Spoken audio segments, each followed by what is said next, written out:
This is for the children that they call suburban, the outskirts of importance who carry the burden of a stolen identity, who cling to the urban edges and obscenities of city dwellers, who dream of wasting money on fortune tellers just to be told there's a curtain between them and a certain future.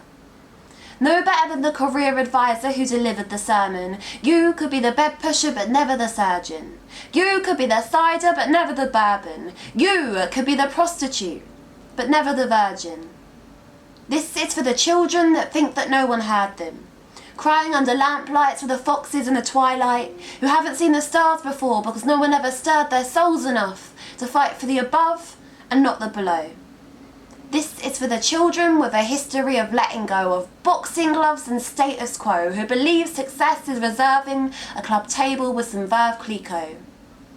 That change will come and champagne flow when someone gives them a chance to show their disdain for life is not self-woe but our hunger to rise above the leftover hope they scrape across their daily toast before 9 to 5s and 8 to 8s and endless shifts and come home late. Yes, this is for the children whose families are nuclear, atomic, who at age 8 were at the office buying tonic for mum's gin and watched a chronic cancer kick a drunken body in, who don't pray to God for answers, to become great movie stars or dancers, who don't pray their shitty lives would fly by any faster, but just pray for time, for lab coats to make advances. Just pray for their mother's sake they'll make a better fate of her poor chances. Yes, this is for the children who have been taught to wait. The kids who were abused well before their use-by dates when everyone around them just took what they could take, leaving them with broken morals, a repertoire of slurred vulgarities, who you call the charity cases but know much more about humanity than both you and I ever could. They make the most of a life given and look at it with clarity.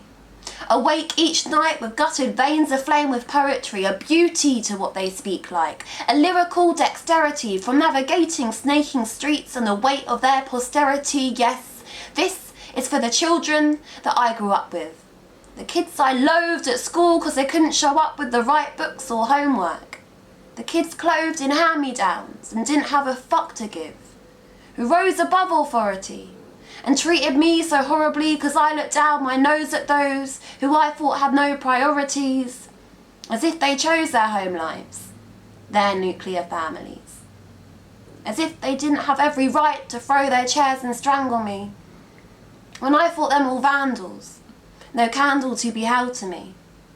Yes, this is for the children that I once called bullies, just a really lucky girl who never understood them fully.